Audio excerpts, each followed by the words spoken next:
Let's impose sentence, please. Donald Trump, you are before the court for sentence following your conviction by trial to 34 counts of falsifying business records in the first degree. Before being sentenced, the court will allow you, your attorney, and the assistant district attorney an opportunity to address the court with any matters relevant to sentencing. For the people. Thank you. Judge, where's the preferred place for me to stand? Wherever you feel comfortable. The defendant in this case, as you know, stands convicted of 34 counts of falsifying business records in the first degree, all Class E felonies. Each carries a range of authorized sentencing options for as much as 1 1/3 to 4 years in state prison to a variety of non-incarceratory sentences. In this court's January 3rd decision on the defendant's Clayton motion, Your Honor indicated an inclination to impose an unconditional discharge. Under all the circumstances of this case, its unique posture and the defendant's status as president-elect, the people recommend a sentence of an unconditional discharge. In finding the defendant guilty in this case, the jury necessarily found unanimously that the defendant falsified 34 separate entries in his business records with the intent to defraud, which included an intent to commit or conceal a conspiracy to promote his own election by unlawful means. Having presided over the trial, Your Honor is very familiar with the conduct, its seriousness, and the overwhelming evidence to support the jury's verdict. I'm certainly not going to rehash that now. In last week's decision on January 3rd, this court referred to the gravamen of the defendant's conduct, his criminal conduct in this case, as constituting, quote, premeditated and continuous deception. The verdict was delivered by a jury that was carefully chosen using an extensive questionnaire based on suggestions from both parties and after thorough questioning of the prospective jurors by both sides. The verdict in this case was unanimous and decisive, and it must be respected. As this court has observed, quote, the sanctity of a jury verdict and the deference that must be accorded to it is a bedrock principle in our nation's jurisprudence. The defendant's conduct before, during, and after this trial also merits consideration. Instead of preserving, protecting, and defending our constitutionally established system of criminal justice, the defendant, the once and future President of the United States, has engaged in a coordinated campaign to undermine its legitimacy. Far from expressing any kind of remorse for his criminal conduct, the defendant has purposefully bred disdain for our judicial institutions and the rule of law. And he's done this to serve his own ends and to encourage others to reject the jury verdict that he finds so distasteful. He has characterized these proceedings as corrupt, rigged, a witch hunt, or a sham too many times to tabulate. The defendant's rhetoric has only ratcheted up since this court's rulings on his motions to dismiss. He has been unrelenting in his unsubstantiated attacks upon this court and its family, individual prosecutors and their families, the witnesses, the grand jury, the trial jury, and the justice system as a whole. The defendant has not only been held in contempt by other jurists in other matters, but this court alone found the defendant in contempt for 10 distinct violations of the order restricting extrajudicial speech. In his legal filings, the defendant has used dangerous rhetoric in leveling accusations of intentionally unlawful and unconstitutional conduct on the part of this court and the prosecution. As this court has noted, the defendant's conduct, quote, constitutes a direct attack on the rule of law itself. Moreover, the defendant has publicly threatened to retaliate against the prosecutors who have sought to hold him accountable in this and other matters, and the courts who have endeavored to fairly and faithfully adjudicate these matters. Such threats are designed to have a chilling effect, to intimidate those who have the responsibility to enforce our laws, in the hopes that they will ignore the defendant's transgressions because they fear that he is simply too powerful to be subjected to the same rule of law as the rest of us. In his 2024 end-of-year report, United States Supreme Court Chief Justice Roberts warned of the dangers of such conduct. Quote, "Public officials, too, regrettably, have engaged in recent attempts to intimidate judges. For example, suggesting political bias in the judge's adverse rulings without credible basis for such allegations," end quote. Chief Justice Roberts continued, quote, "Attempts to intimidate judges for their rulings are inappropriate and should be vigorously opposed. Public officials certainly have a right to criticize the work of the judiciary, but they should be mindful that intemperance in their statements when it comes to judges may prompt dangerous reactions by others."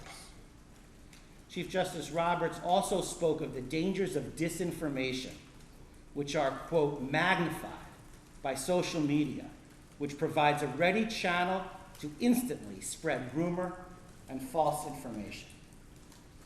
Put simply, this defendant has caused enduring damage to public perception of the criminal justice system and has placed officers of the court in harm's way. In the probation report, which we just received this morning, the author, having interviewed the defendant, noted that the defendant sees himself as above the law and won't accept responsibility for his actions. And that's certainly consistent with everything else that we've seen. Now, in a typical case, both the offense conduct and these other exacerbating factors would impact the appropriate sentence. But in this case, we must be respectful of the office of the presidency and mindful of the fact that the defendant will be inaugurated as president in 10 days. Any undischarged portion of a sentence has the potential to interfere with the defendant's performance of the duties of his office. As a practical matter, the most sensible sentence prior to his inauguration is an unconditional discharge. The court has expressed an inclination to do exactly that because, in the court's words, quote, "the most viable solution to ensure finality and allow defendant to pursue his appellate options is to proceed to sentence."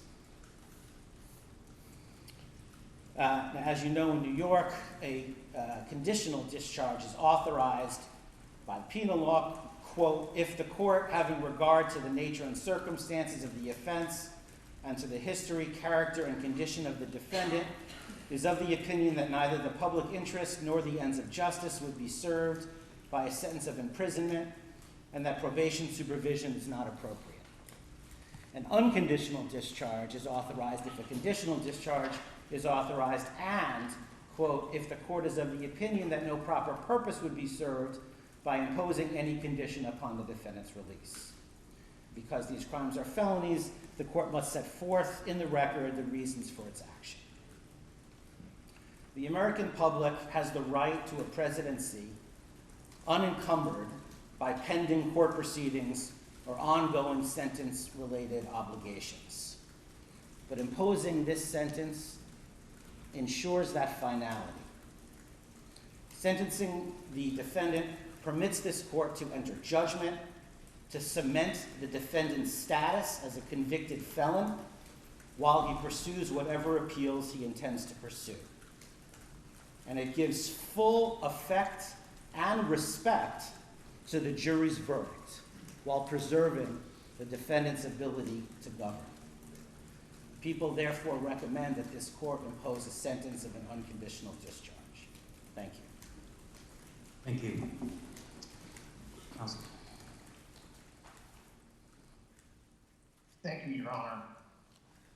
I very, very much disagree with much of what the government just said about this case, about the legitimacy of what happened in this courtroom during the trial, and about President Trump's conduct fighting this case from before it was indicted, to while it was indicted, through the jury's verdict, and even to this day.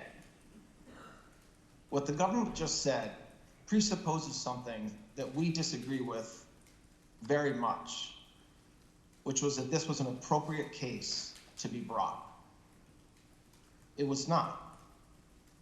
This case, without a doubt, knowing everything we know about the timing of the investigation, the fact that multiple prosecutors looked at the fact of this case, including prosecutors within the district attorney's office in New York County, and made a decision not to bring charges. As the court knows, shortly after President Trump announced his intention to run for re-election, this case was started for what amounted to a third time, which brings us ultimately to where we are today. A lot of what the government just said presupposes that this case is legally appropriate and that the charges that were brought by the people were consistent with the laws of New York. Again, we very much disagree with that, and as everybody has been noted, because it's true, we certainly intend on appealing that. And it's not, by the way, just counsel and President Trump that feels that way. There's many, many, many legal experts that share the same views that I just said, which is that legally this case should not have been brought, both based on the facts that were established at trial and also on the legal basis for which they were brought. But it's also not just the legal experts, not just counsel, and not just President Trump, but the majority of the American people also agree that this case should not have been brought. I mean, the interesting thing about the fact that there was a trial for the first time in our history, a criminal trial during an election season, is that the American voters got a chance to see and decide for themselves whether this is the kind of case that should have been brought. And they decided. And that's why in 10 days, President Trump was going to assume the office of the President of the United States. And certainly we're here for the court to sentence President Trump to an unconditional discharge. And for that, it's a very sad day. It's a sad day for President Trump and his family and friends. But it's also, in counsel's view, a sad day for this country, because this was a case, without a doubt, that was brought by a district attorney who promised that he would go after President Trump if elected, and felt like he had to go through with that promise. And so that's sad. And I hope, and I know that President Trump shares this view, that this will never happen again in this country. And so we certainly understand where we are today. We very much intend on pursuing an appeal of this verdict and what happened during this investigation. And we certainly believe that the only appropriate sentence, if one's to be imposed at all, which we very much believe it shouldn't be, and that the case should be dismissed, is a sentence of an unconditional discharge. Thank you. Thank you. Would your client like to be heard? Yes, thank you, Your Honor. This has been a very terrible experience. I think it's been a tremendous setback for New York and the New York court system. This was a case that Alvin Bragg did not want to bring. He thought it was, from what I read and from what I hear, inappropriately handled before he got there. A gentleman from a law firm came in and acted as a district attorney, and that gentleman, from what I heard, was a criminal or almost criminal in what he did. It was very inappropriate. It was somebody involved with my political opponent.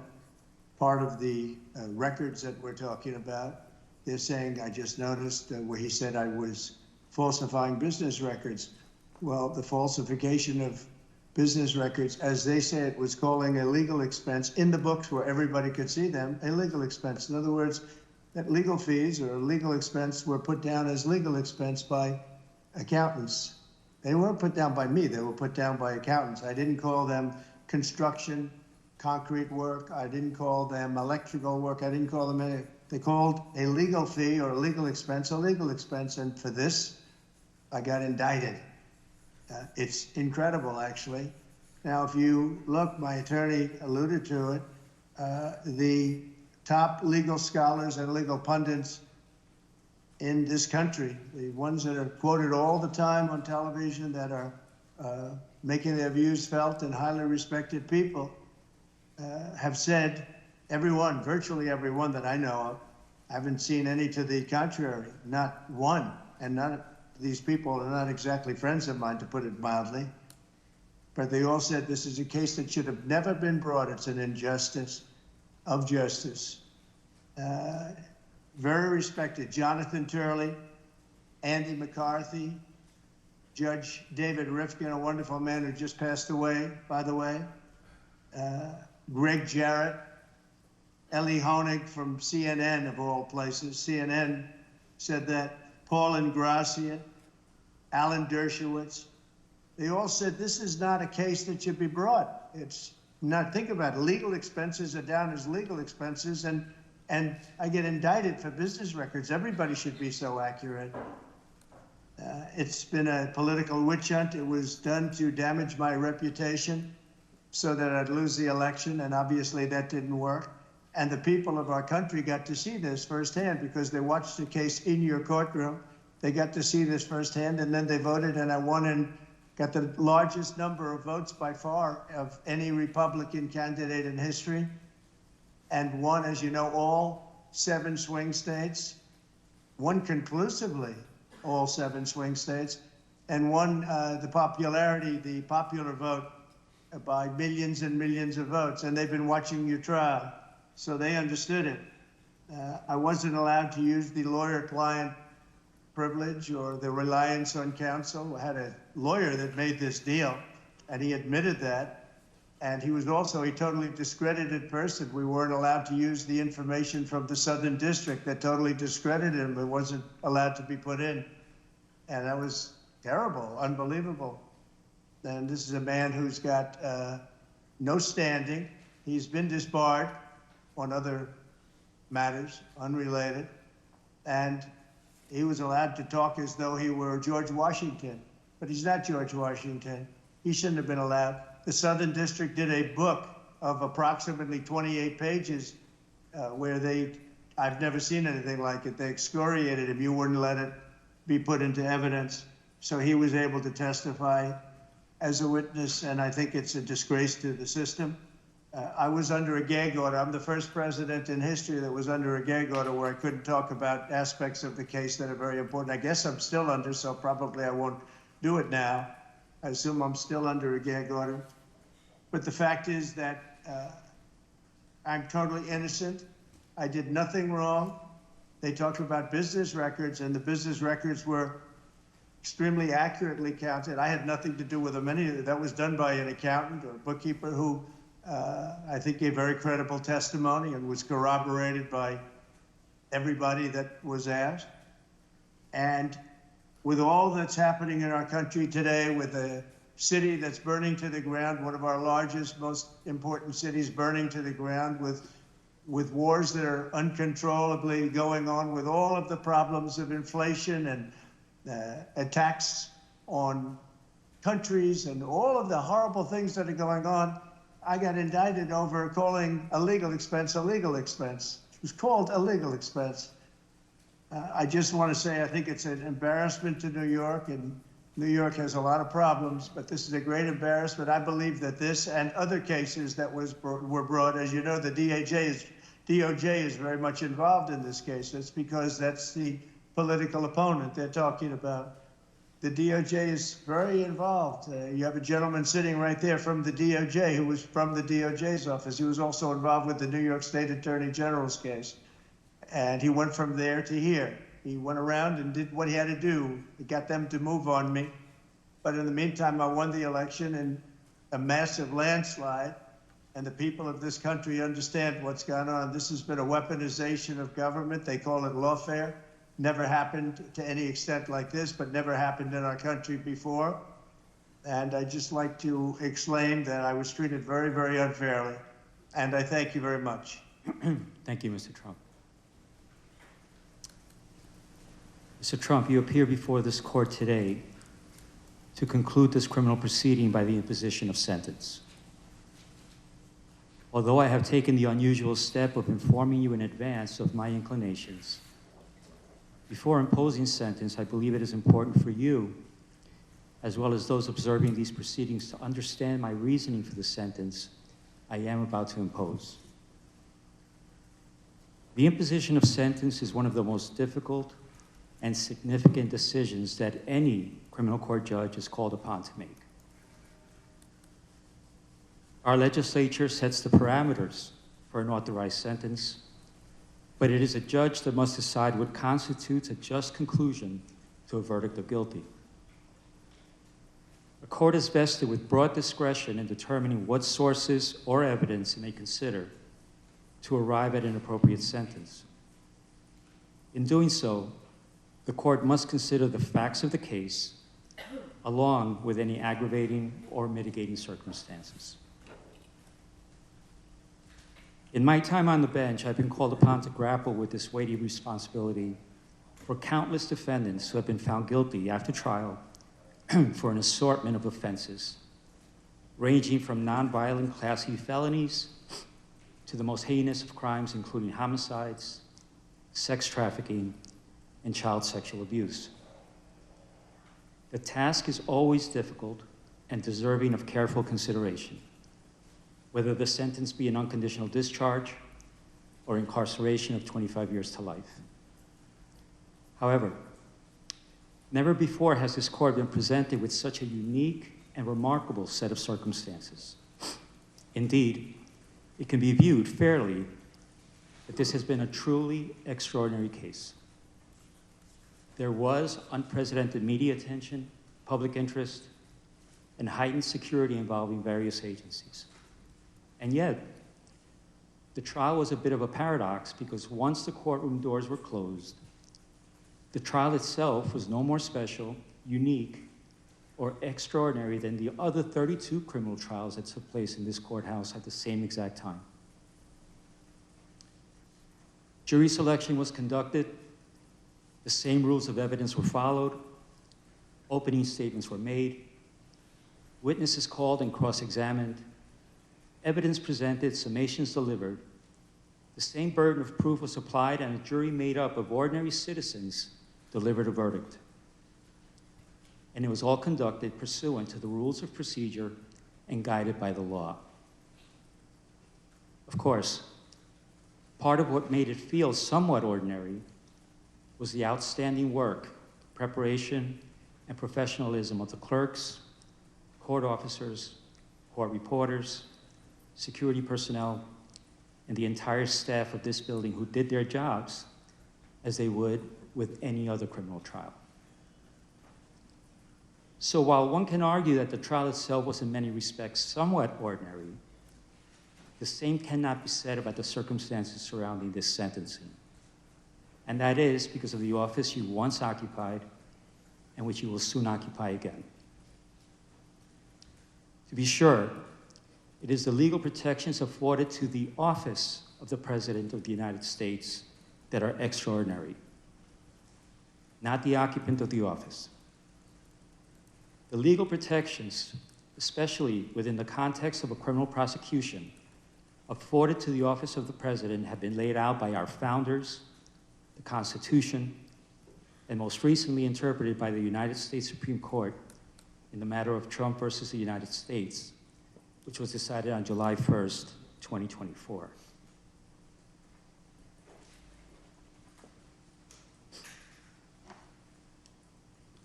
As with every other defendant in your position, it is my obligation to consider any and all aggravating and mitigating factors to inform my decision. Some of those aggravating factors have already been articulated in my Sandoval ruling at the start of this trial, and by my recent written decisions on December 16th and January 3rd. Thus, they need not be repeated at this time. However, the considerable, indeed, extraordinary legal protections afforded by the Office of the Chief Executive is a factor that overrides all others. To be clear, the protections afforded the Office of the President are not a mitigating factor. They do not reduce the seriousness of the crime or justify its commission in any way. The protections are, however, a legal mandate, which, pursuant to the rule of law, this court must respect and follow. However, despite the extraordinary breadth of those protections, one power they do not provide is the power to erase a jury verdict. It is clear from legal precedent, which until July 1st was scarce, that Donald Trump, the ordinary citizen, Donald Trump, the criminal defendant, would not be entitled to such considerable protections. I'm referring to protections that extend well beyond those afforded the average defendant who winds their way through the criminal justice system each day. No, ordinary citizens do not receive those legal protections. It is the Office of the President that bestows those far-reaching protections to the office holder. And it was the citizenry of this nation that recently decided that you should once again receive the benefits of those protections, which include, among other things, the Supremacy Clause and presidential immunity. It is through that lens and that reality that this court must determine a lawful sentence. After careful analysis, in obedience to governing mandates, and pursuant to the rule of law, this court has determined that the only lawful sentence that permits entry of a judgment of conviction without encroaching upon the highest office in the land is an unconditional discharge, which the New York State Legislature has determined is a lawful and permissible sentence for the crime of falsifying business records in the first degree. Therefore, at this time, I impose that sentence to cover all 34 counts. Sir, I wish you Godspeed as you assume your second term in office. Thank you.